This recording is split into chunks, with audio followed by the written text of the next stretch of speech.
Home Secretary to crack down on disruptive protests with new bill. The Home Secretary has unveiled plans for a major crackdown on disruptive protests carried out by environmental groups such as Extinction Rebellion. Suella Braverman says the new public order bill will stop demonstrators holding the public to ransom. Ministers will be empowered to block protests causing serious disruption to key infrastructure and goods.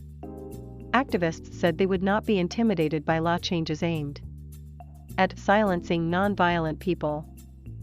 Environmental groups, including Just Stop Oil and Extinction Rebellion, have staged various protests and demonstrations in recent months, causing disruption to commuters and traffic in central London. More than 350 Just Stop Oil protesters, demanding halts to all new oil and gas licenses and consents, have been arrested in London since the start of October, according to Home Office figures.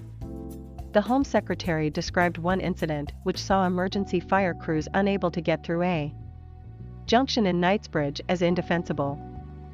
Ms. Braverman has long expressed opposition to such protests, telling the Conservative Party conference earlier this month there was not a human right to vandalize property. She will use the public order bill to allow secretaries of state to apply for injunctions in the public interest where protests are causing or threatening serious disruption or a serious adverse impact on public safety.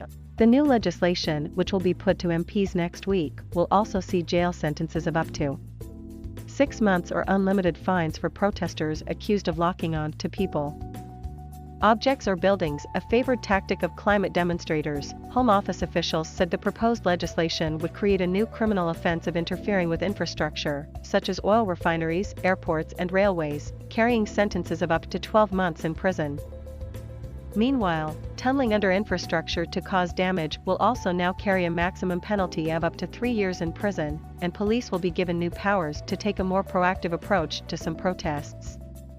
Preventing our emergency services from reaching those who desperately need them is indefensible, hideously selfish, and in no way in the public interest, Ms. Braverman said on Saturday. The police need strengthened and tougher powers to match the rise in self-defeating protest tactics, and that's what the public order bill will do.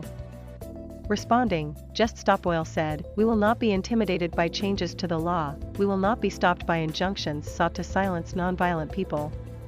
Our supporters understand that these are irrelevant when set against mass starvation, slaughter, the loss of our rights, freedoms and communities. Stand with our supporters in prison, with the 1,700 murdered across the globe, for protecting our futures.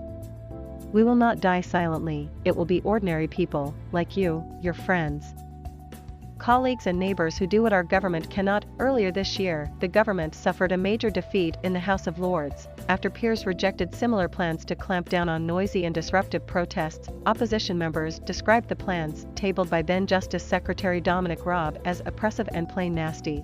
Labour peer Lord Hayne, a former Northern Ireland secretary, called the move the biggest threat to the right to dissent and the right to protest in my lifetime, adding that it would have throttled protests by the suffragettes.